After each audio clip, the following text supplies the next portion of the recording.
Greetings, friends. In today's episode of Erudite Magic, I have an interview with noted magician, author, and creator David Regal. Last week, I announced that his book, Approaching Magic, was one of my top 5 favorite books. And now we'll have an opportunity to sit down and have an erudite discussion with him. I know you're going to love all the insights that he has to provide in this episode, and I hope that you'll sound off down in the comments below with some of your favorite David Regal tricks. Without any further ado, let's get into the interview with one of my favorite magicians.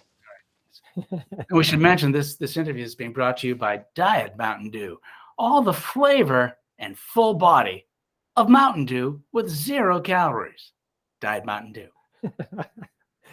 And I have my flavored water over here, which nice. Surrounded by my koozie. So I was just to prove I do read books, because you have books behind you, unless that's a green screen and a background that you got online. This is actually not reality. This is reality. Just all these books and books, and it's just I know. I've run out of room for books in my house. And now when I get a new one, it's like, one of you old buddies is gonna go because the judge. Exactly. I know the feeling. I've got books turned sideways, crammed in everywhere. I got another. You're not a sideways book guy, are you? Well, sideways. I don't prefer them that way. All I right. don't prefer them, but this interview is over. Sorry. I can't put them on the floor. That's the thing. So I got other shelves over here too with books and stuff you can't see off camera. But Okay. Don't brag. It's an ugly color on you, Jeff. I definitely think, though, I prefer the book background. I'm saying it's worked pretty well for me. Yeah. You ought to think about it. So we were discussing and talking about how you got into magic, and you were telling us about being raised in Boston, I believe. So a suburb, Newton, Massachusetts, and like a lot of kids, I did get a magic set when I was little from like F.A.O. Schwartz. And I remember doing those tricks from the magic set. I remember my grandma coming back from some trip grandmas take with a brass cubio. And I love that. And I brought it to summer camp with me. And so I was into magic in the way a lot of youngsters get into magic. But I also got extraordinarily lucky for a lot of reasons. One was my childhood friend, Jerry, had a dad that used to go to New York because I think for conventions or whatnot, he was in the medical field. And he'd come back from New York with goodies from Lou Tannen's magic shop. And these seemed like very expensive tricks because back then, we're going back many years, these are like $25 items, like Forgetful Freddy, if you know that trick, a kid show trick. You pull off a little Freddy's head, it vanishes. You blow up a balloon to substitute for his head, and then pop, the balloon pops, and he's got a head. And other things. I vividly remember his P&L appearing wand. He had a Capenetro, I believe. He had some very, at that time, expensive tricks for a fellow 11-year-old. But he also had a catalog from Louis Tannen. I didn't know there was such a thing as a magic catalog. And of course, if you've ever seen those magic catalogs from back then, they look like Bibles. I mean, they were thick, hard cover.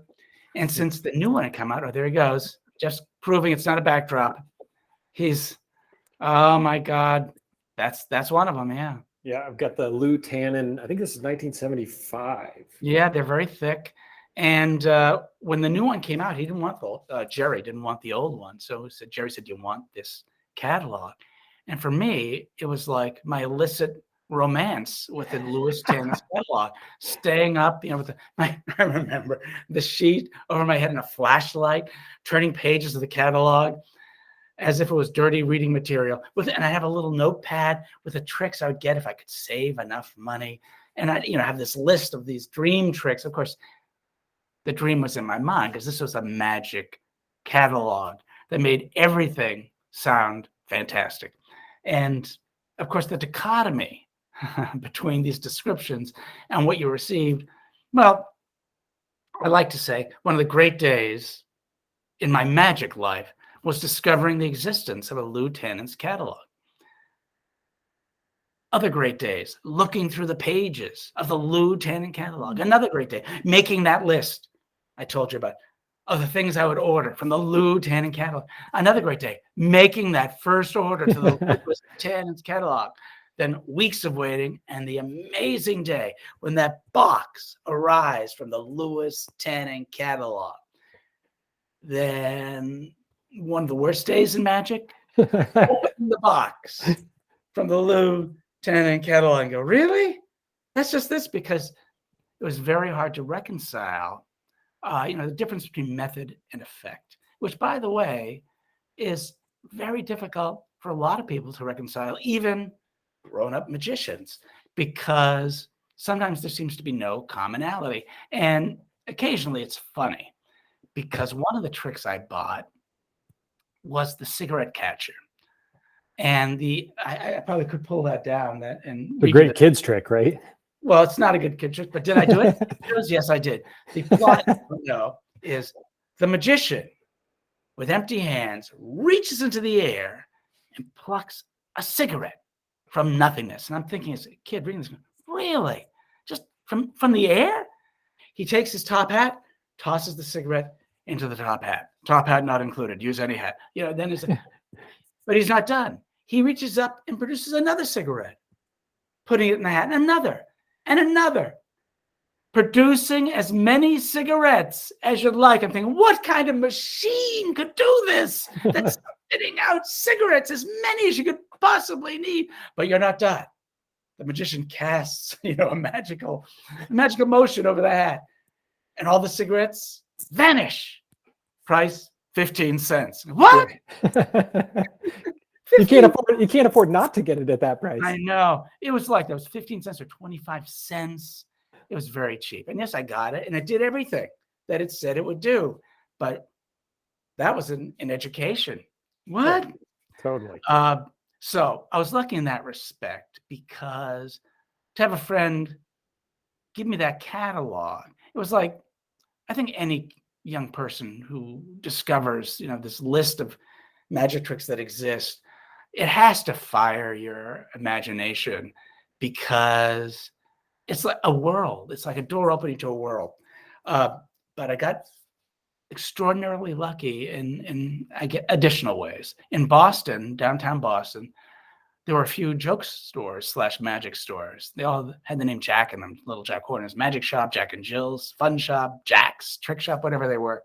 And I could take the subway, or as we called it, the trolley, because a lot of them are trolley cars, to downtown Boston, just walk right into these magic stores. And I was a little kid. I'm a little adult now, but as a little kid, and I'd watch these tricks being demoed all afternoon, get something or not, and then go home. Very lucky to have those shops. This episode of Erudite Magic is being brought to you by Don's Magic and Books. While we discuss Don and what he can offer to you, the erudite magicians out there, I'm going to share with you through the video a few of my favorite David Regal pieces. If you don't already know Don and his website, donsmagicandbooks.com, click the link down in the description below to head over and start shopping all the amazing deals that Don offers over there. He carries a lot of magic stuff like DVDs, tricks, and props, but most of us are interested in the books. And this is where Don really excels. He has both new and used books, so you'll be able to find some great deals on books that might be out of print or are hard to come by. Hey, and if you're like me, you like to save a little bit of money when you're shopping, so this week use the code REGAL at checkout to save 10% off the lowest marked prices on the website. Don gets new items in all the time, so be sure to check in throughout the week to score that great deal on a book that may have been looking for you. Don't forget to click some of those links down below so that you can start saving with code REGAL and build up your library. Back to the review. The final way I got lucky is my dad. I was never particularly close with my dad. He's one of those guys, no one was particularly close with him. But he was on, I think, school committee for a couple of years. And somehow through the Newton, Massachusetts, neighborhood, whatever, he found out that someone on our street was a magic hobbyist, someone his age or thereabouts. Here, David, I got this guy's address. And I was, I'm still socially shy, introverted. Pardon me. It's the Diet Mountain Dew with all the flavor, but none of the calories. So I got to walk down to this guy's house, and I had a friend of mine also into magic, and he basically showed us tricks for a while from his his repertoire as a hobbyist. And they said, books are fantastic. You're going to learn more from books than anything else. And he gave me he loaned me a stack of books. And again, how old was I? Maybe, I'm going to say 12. And this stack of books was an interesting stack because there was like some Tarbell. There are like two volumes of Tarbell, not consecutive ones. There's like 3 and 5, something like that. Right. There was Sack's Sleight of Hand. And one of the books was Al Baker's Ways and Means. Now, Al Baker became my favorite, magician. I mean, I never saw him, but in terms of books. And probably one of the reasons is because I was loaned this book at the age of 12. And when you have Al Baker's Ways and Means, well, half the book sounds like, wow, I could make this out of my dad's shirt cardboard. Right. And the other half is like, oh, this must be the parody part of the book because it didn't seem like a real method. In other words, it'd be a trick and like, you can seem like a mind reader if you just memorize this magazine. You go, what? Yeah. That's not a method. That's like the opposite of a method. And I honestly thought it was a joke at that age. I said, it's not written like it's a joke, but it must be a joke. And there were a lot of effects like that in that book and in all of Al Baker's work. And so, years go by and little by little, you start to grow into the book. And so that book was a good friend of mine for a long time. I'm embarrassed to say how long, because I didn't return those books till I believe I was done with college. Wow. And then I was shamefaced. I rang the bell and there he was. And he's like, who are you? I said, thank you. And I felt very guilty about it. And I got my own copies of those books. But yeah. Al Baker's amazing. At that age. Yeah, you get attached to those things. Al Baker's one of my favorites. I've always said that if I had a time machine, the one magician I would go back and see is actually Al Baker. And apparently he's a very funny performer. I mean, you don't get that from the writing, but apparently he was hysterically funny. In fact, I'm not a magic collector. I don't collect stuff, but I do own a silhouette of Al Baker that Vernon cut because that's awesome. It's Vernon and Al Baker all in one little place. And so I learned about Al Baker through the Miracle Factory book, which I think has a copy of that silhouette as one of the pictures. I don't know if it's that one. I think there's more than one. Yeah, but he cut that one. And yeah, there was a story there about him initiating new magicians to the New York area and gags and stuff. So it was great. So that's kind of how you got into books, and you like Al Baker. Do you have? I did a video series that I called it. Back, Anneman was a good friend of Al Baker's. First they were enemies, then they were friends, etc. And he did the concept of the 5-foot shelf of magic, and I did a video series on that. And I'm kind of curious: are there books or authors that you have on a sort of a 5-foot shelf that you would say these are some of your favorites or reading that you consider required? It's interesting because in my lifetime, you said you were an ancient millennial, but in my lifetime, magic publishing changed dramatically. Richard Kaufman started putting out books like the Dingle book, and Mike Maxwell put out the Larry Jennings book, and just those 2 books, which did not exist when I was young, either one of them could equip you to be a professional card magician, even though there's coin tricks in both. Either one. Yep. And that's kind of a shocking thing to be able to say. If you want to be a card magician, well, just get this book. Though, other people had other books on card magic. Royal Road to Card Magic has astonishingly good card magic. And that's considered, a beginning book. But I'd say the same thing about that book. You want to be a card magician? You know what? You could just have just that book. So I'd say there's some books that have an absurdly concentrated amount of strong material. Not every book is like that. But I think in all of magic, no matter what you're interested in, we're all different people. And the most important thing for us to possess is an enthusiasm for something in life. When we're artists, it should be certainly an enthusiasm for the art, or if we consider it a craft, for the craft. So preserving that enthusiasm, I think, is number one. And by having the right bookshelf with authors that speak to you, and there might be different authors that speak to you, than speak to someone else or reach you in some way that excites you and invigorates you and challenges you.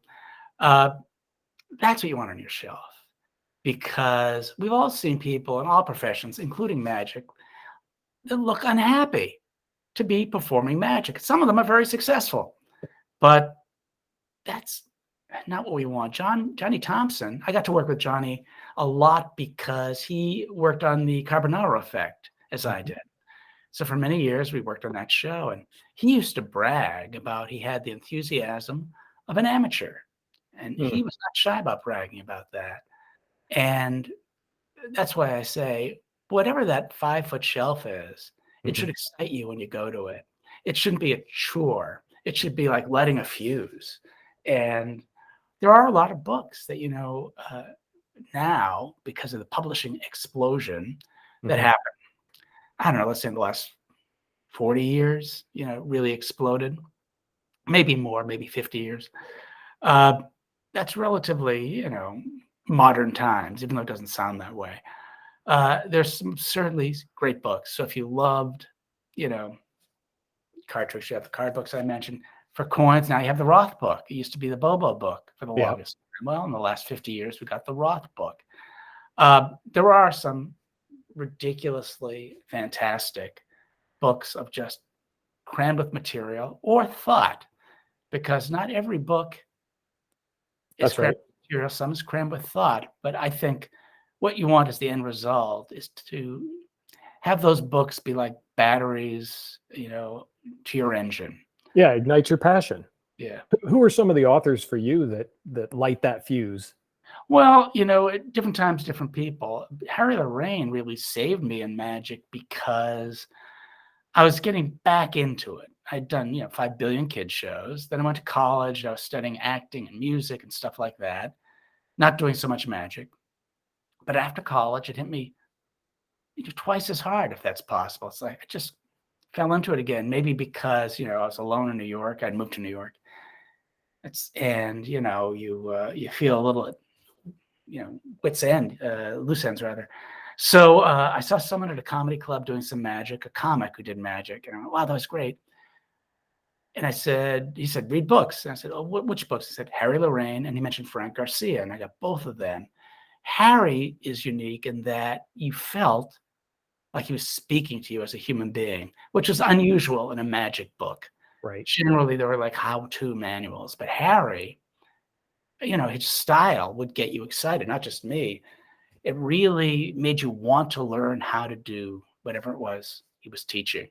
So Harry really saved me. I remember, being up to 1 and 2 in the morning, just pouring through these books and working them out and trying to figure out what I was doing wrong and all that. And so when I met him, that was a joy. And then we became close, which was, extraordinarily rewarding. Oh, absolutely. When I got back into books, I had a similar story there about college. Things kind of fell away for various reasons. And then I got back into it pretty hard, as you said, almost twice as hard coming back. And his books, I had not known of them before college when I was a teenager. After college, I had heard of them. It was one of the first books that I bought getting back into magic. I remember I had it delivered to work and I had to rip open the package and go to the break room and I had to look through it and look over a few tricks that I was excited to learn about. And then, of course, like you said, his writing style, just that afterthoughts and um, all the stuff that goes along with it. Yeah, Now, and of course, in real life, he was that style. It was mhm, written in his voice. And so meeting him, there was no strange dichotomy. It was like you got Harry. And to be a fan of his books, then meeting him, and he's, sort of exactly what you want him to be. Uh, yeah, it's just a great feeling. and I would contend this is my first time having any specific interaction with you. It's the same thing with your books here. I've got the stack here. You've written six books, I believe. I'm not exactly sure, but that's Yeah, definitely one of them.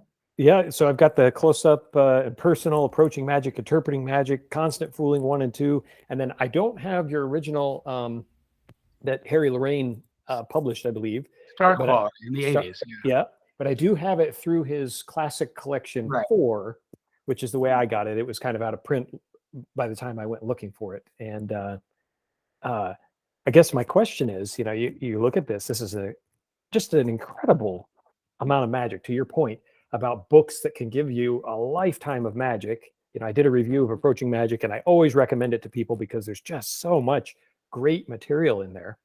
I guess my question is, what prompted you to get into that writing and sharing your magic with the world, especially back then at Star Quality, and then Well, through the other books? I'm an oddball in the magic world because I generally wanted it being magic, to be my love, my obsession, my therapy. Because I was doing other things. I was an actor in New York. I was with a comedy group for many years. And it was great to have this other thing that, I could think about and decompress with and challenge myself with. And that's what magic was for me. But I like writing material. That's why I became a comedy writer when I moved to LA. I like writing material. Unfortunately, the thing I like isn't so much a thing in magic as it is, in other professions, for example. And I love performing, don't get me wrong. I love performing, but I really love the process. It's just the way I'm wired. I love performing, but I really am addicted to the process. Same thing with TV. When I was on sitcoms, yeah, I loved hearing the laugh. I wrote a joke on Monday, I got a laugh on Friday. I loved hearing it, but I really loved the process. So in say in plays or in television writing, there are actors and there are writers. And being a writer is not like a strange thing. In plays, Neil Simon wasn't an actor, he was a playwright. It was a thing. I mean, and some actors also write and vice versa, but writing's not a weird thing in movie making. Sometimes the director's writing, but other than no, there's a writer. Well, you know what? Magic doesn't look at it that way. Magic's more like, oh, unless you're out there, the heat and the people. It's like, I've been out there and I like being out there. But I think writing is a thing in magic too. And I was ashamed of it for a long time because it wasn't held in any kind of regard. That you got to be out there in the heat and the front lines. Like, no, that's great. First of all, I've been there. I really enjoy it. I have nothing but respect for people who are doing that as their chosen profession. Nothing but respect. But I do think writing is a thing. In magic, it's not really considered a thing, and so it's not me thinking. It is a thing. And in movies, they know that. And TV, they know it. And plays, in songwriting, they know it. Oh, look, here's this person who's singing. Oh, and here's a songwriter. Well, and even beyond that, you have a lyricist and you have someone who writes the music, you even further. So it's weird because it's like saying there should be no songwriters. Oh, we shouldn't have playwrights. It's like, well, yeah. That probably won't get changed in my lifetime. That opinion in magic won't get reversed. But that's the way I am wired. And so it's only in my later years, I no longer apologize for it. I say, this is what I really like. And I don't want to be miserable or, petulant. This is what I like. And yes, why do I write these things? I just sort of like to. And to compare it to TV, I'd say most of the shows I wrote for, not that popular, some very popular, but even the popular ones, this is very transitory material. It comes, and in 20 years, is someone going to be watching that? Maybe a couple of people, not many. Right. But in magic, I'm sort of in a lottery because there's a chance, 50 years from now, I'm gone, someone pulls out a trick or a book and they like it and they do it. And, I sort of live on. And it's based in ego, I think, but I do like that feeling. Maybe, maybe I live on a little way. I think a lot of us, and not just in the creative fields, we go through life, a little part of us, wants to be able to say, I was here, I was here, I was here. And so there's a little of that. But it's also a reflection of, not disenchanted with television, but just coming to the realization that very little of what we do on television is going to have a long afterlife. I say this, of course, Friends has just Sure. sold $1 billion or whatever it is, Right. but with some exceptions, it's very transitory material. Right. I mean, to your point, I can't stop watching The Office. I watch it on loop. Right. But back to your point, I think you make a very interesting point there about magic and being considered different with the aspect of the writing. I think some of that's changing because when I think about my shelves and the books of the people that I truly respect, like you, and you think about Kaufman. I've never seen Kaufman perform. I'm not saying he can't or doesn't, but I've never seen him. But he's considered one of the best writers on magic. Stephen Minch. I've never seen the person. I'm not sure I could pick him out of a lineup, but I know that he can write books. So I think some of that is changing over time, and I hope to your point that magicians will continue to accept that. When I say material, though, I mean like performance material, and just writing these. I mean, it's like writing scenes in a show or something. Performance material. I know it's a weird thing. I want to write it, but I do. I don't know why. And so sometimes that involves coming up with methods and whatnot. But it's funny, we did the Carbonara effect. We probably did, I'm going to say around 750 effects. Not one card trick. Not one. So on that, not even things that were card tricks, we made them look like they weren't because we used American cheese. No. Right. And so I would say, like most people, Tarbell belongs on the shelf. Though it takes up a lot of the shelf if you have all the volumes. It does, yeah. But get rid of the card trick volumes. Get rid of all the card tricks. Because to opening up your mind to method that is outside the realm of card magic is super important. Absolutely. When you talked about the process and you said you love the process, I know you're talking about writing, but is it the writing, the creating, the new material, or both for you when you talk about that process that you're addicted to? I'm not sure I get the question. Say it again. So you talked about that you love the process of I was asking about writing books, and you said you love the process. And I guess I'm curious, to you, is the process include creating new material and working it out? Does it include just writing it up, or both? No. I'm glad you asked this. I hate writing the book. Okay. I love creating the material. Okay. Writing the book is laborious, but for someone like me, who, I've made my living doing other things, and I worked at Magic Castle sometimes, or I was working on boats for a while. I loved having the book after I wrote it, because then I could read it and remember where the beats were. In some cases, I'd have videos of performances that I'd done, and I could remember where the beats were, but didn't tell me how the trick worked. The book tells me everything. Right. Here's the beats, here's the jokes, and it's just all there. And it is, for me anyway, extraordinarily laborious to write these books. And I do it for two reasons. One, so I remember this stuff. And also, for that lottery, maybe someone will like this in the future, and, they'll do a trick, and I've sort of made someone laugh in the future. That's always been my, my character. And I'm not saying this to be maudlin, but when I was like 4 years old, I mentioned no one liked my dad. He was a difficult guy. So I have two older sisters, and just every dinner was the same dinner.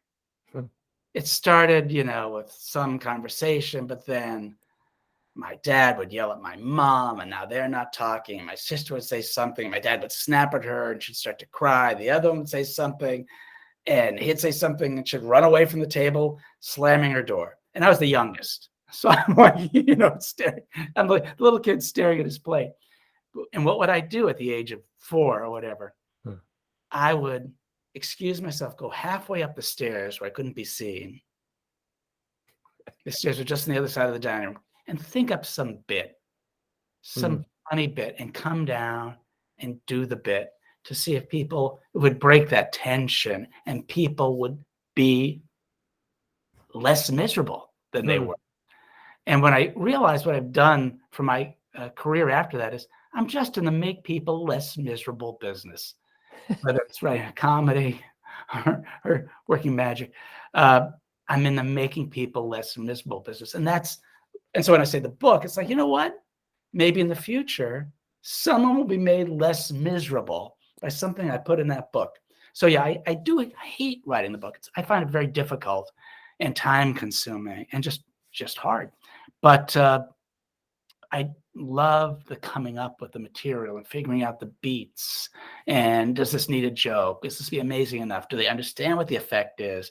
And I feel very strongly that magic is written. And when I written, I don't mean, oh, you're writing a script like this and coming up with lines. No. I mean the experience the audience has is written. In other words, what's occurring in the 5-10 minutes of this effect? What's the conceit? And you can take it further, and who's the performer. But I believe all that is written, and you can not attend to that at all, but then you haven't really done any interpretation. Then you're just this exact same as someone else that owns that same trick and basically says, let me show you a trick. Right. And I guess it'd be foolish to say there are 0 tricks that can survive just by, hey, let me show you a trick. There's some very good tricks. Yeah. But without any kind of thought as to what it is the audience is going to see, like they should be interested here, make them laugh here, they should be surprised here, amazed here, and then here's the twist there. Without any thought like that, first of all, it's very hard to get any better than you are, because without intent, you're robbing yourself of a way to evaluate your own performance. Yeah. Without intent, you're just flying blind, and you can do that and keep doing it. They laughed at that part, I'll make a note. Keep doing it, and that's part of it, but it's not really as efficient as it is when you go in with intent, because you always win when you go in with intent, because you can realize that intent. You go, yes, I realized that intent, or your intent might not be realized. And then you know something that didn't work, which is one of the stepping stones you need to finding the thing that is the answer to your problem. So without intent, it's very hard, not impossible, but very difficult to give yourself the critique you need to give yourself, to realize all these things, this image you have in your head of what you'd like to have happen in the course of that effect. Intent is number one. I can't remember which book you put that in. I believe it's in one of your books, and I want to say Approaching Magic. Yeah. But I remember that was the first time I ever read about you should be trying for something at this moment. Do you want surprise? Do you want to laugh? Do you want whatever? And that was a very key moment for me in my understanding. It was to say, oh yeah, I should be trying for something, not just, hey, here's the trick. What do you guys think? Kind of we do approach. It by default. Even the newcomer to magic knows they want the trick to work. So even then you're going, well, okay, if they say, I know how you did it, you did this, and they're right, you have failed. So by default, you're going in with that.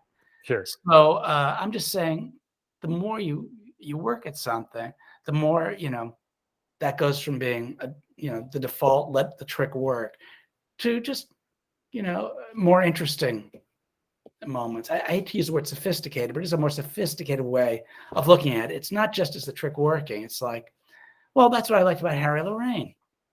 The story I like telling about Harry is, I'd go watch him at the restaurant where he used to hang out on Saturdays, all the magic guys.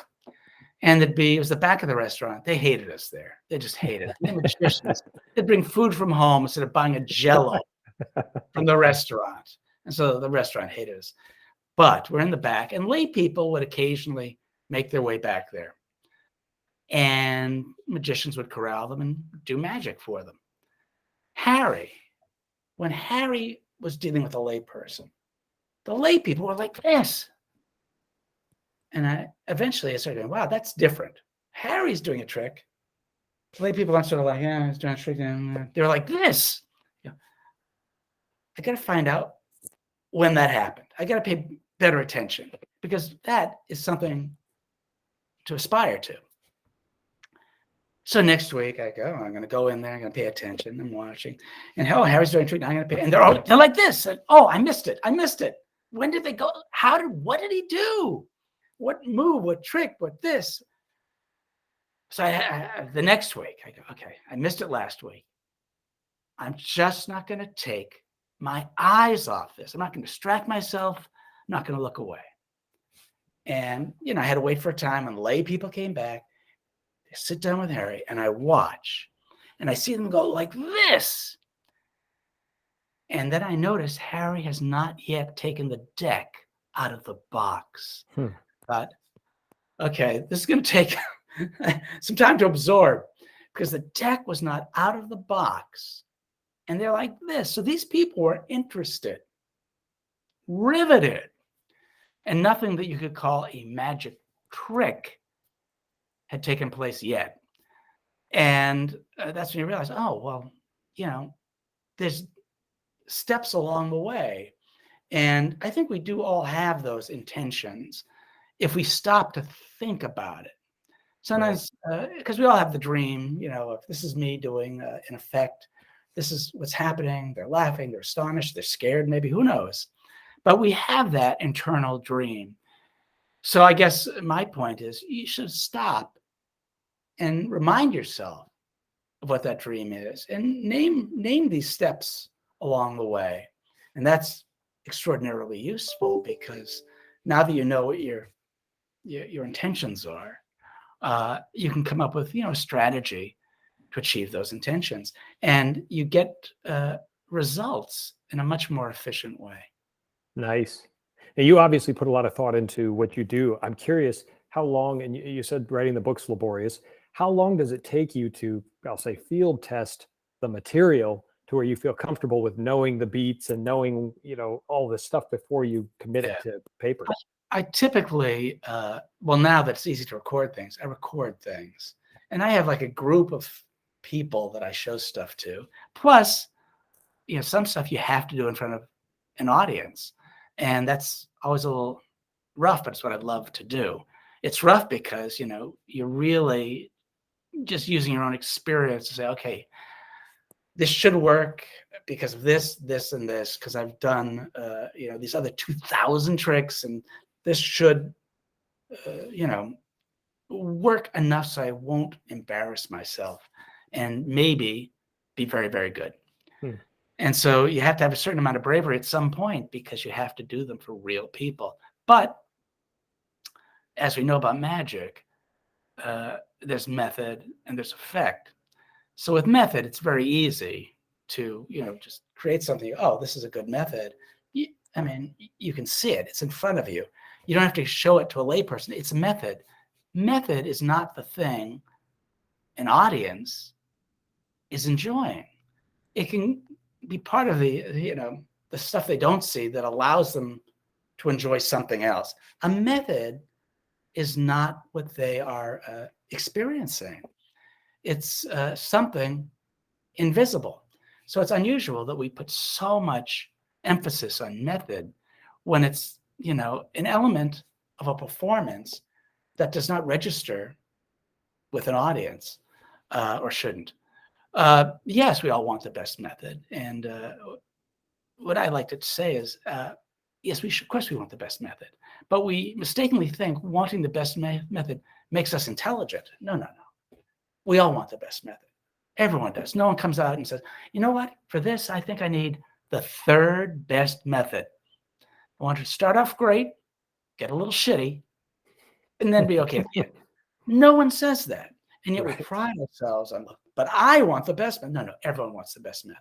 But what that method is depends on the effect, the audience, the venue, the conditions, depends on a lot. And it might be different in different cases. But regardless, the method's the thing that's invisible. We should certainly attend to method, but really put a lot of the weight of our cares in the thing that is perceived by the audience. And the thing that is perceived is not method. What is it then? It's this effect. And we are the authors of that effect.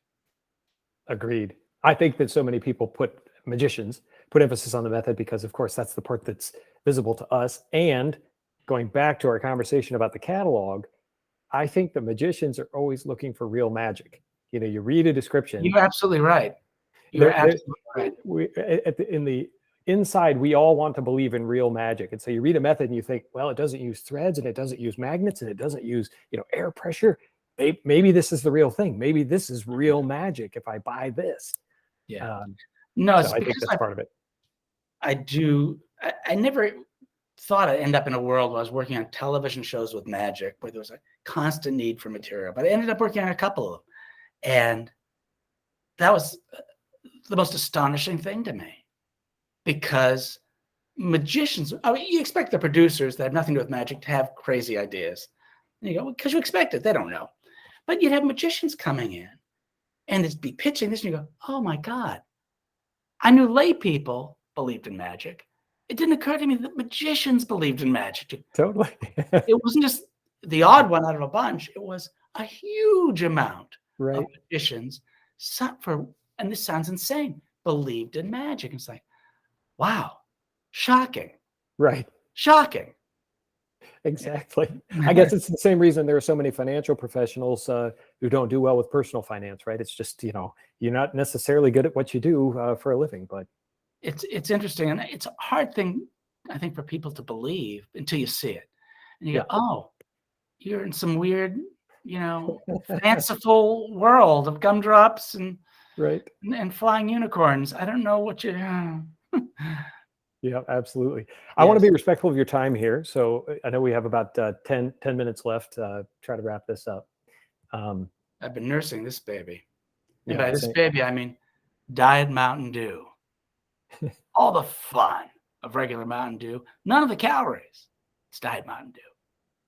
Excuse me. Oh, it is Diet Mountain Dew. Not Diet Mountain Dew, zero sugar. And I own both. Because they were selling both. And the grocery store said, it's time for a blind taste test, because I just had problems.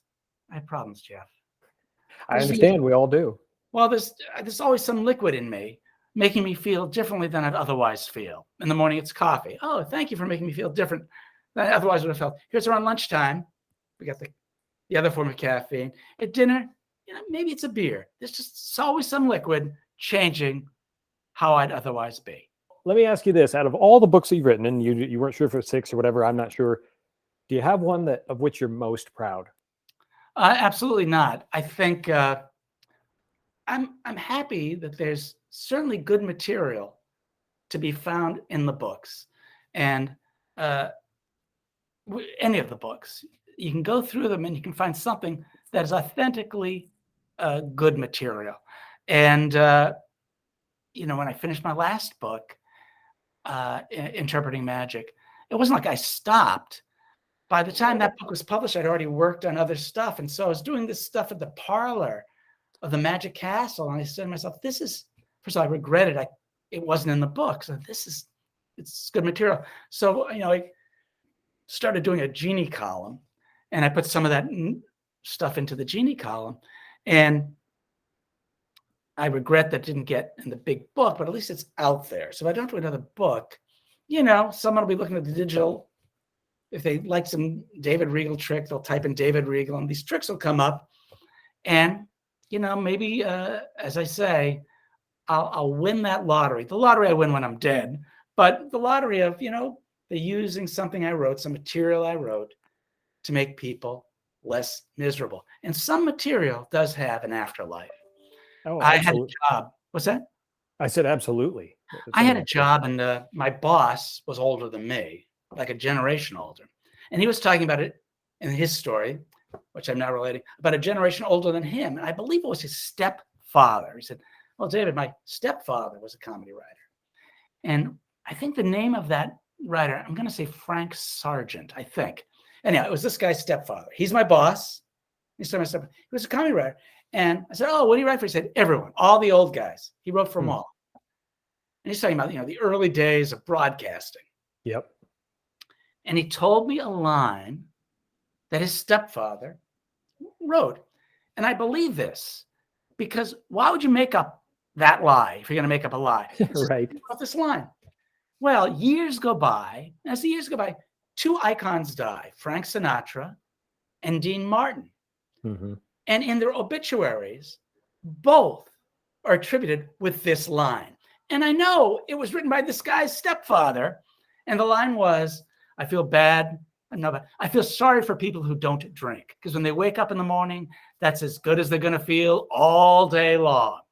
Great line. And so this guy's stepfather writes it. He mentions it to me in passing. Then years go by and I see it in 2 different obituaries and go, okay, well, that's a good piece of material. It just will not go away. Right. So I like being in that lottery, and I do try and come up with good material. And when, we're all fortunate, I think, sometimes. And if you put in the effort, you do come up with stuff that you have affection for. And, with the beats that land and the joke that hits and the surprise that registers. And when I see other people doing my magic, I'm thrilled, especially if they're, good performers, because of that feeling like, okay, you know what? Down the road, there's that chance someone's had a crummy day. And this, performer did a little something of mine that, that got to him, reached to him. And, it's the same impulse I had 4 years old, on the stairs, just trying to get this, horribly, horribly depressed room to laugh. So, yeah, nothing's ever really changed. That's awesome. Well, I don't think you have to wait till you pass. Like I told you at the beginning. We don't have to wait that long. It's the good news. Yeah, that's right. I've performed your material, and I'll tell you what, guys, if you're watching this, why don't you sound off below with some of your favorite David Regal stuff that you perform for people? Drop something down in the comments below and let him know that his material is being performed now. So, well, David, anything else you'd like to share? So, I've overshared already. I think we know that. Are you working on another book, or you're primarily writing for the Genie column? No, I'm not working on another book. Just get off my back. Even writing for the Genie column, I was like, oh, okay, I'll write this thing up. Like, writing this stuff up is stuff. But yeah, I mean, I think for the next few years, there'll be stuff for the Genie column. I'll be giving them, material steadily. But, I even with COVID, I haven't been bored per day yet. I mean, I'm working on a show that may or may not, have legs. I'm working on, I wrote a small feature a few years ago, and, maybe I'll do another one of those. I keep busy. That's great. That's what you have to do, right? Just keep plugging away. And sometimes goofing off. Thanks for watching. And until next time, keep enjoying Diet Mountain Dew and reading.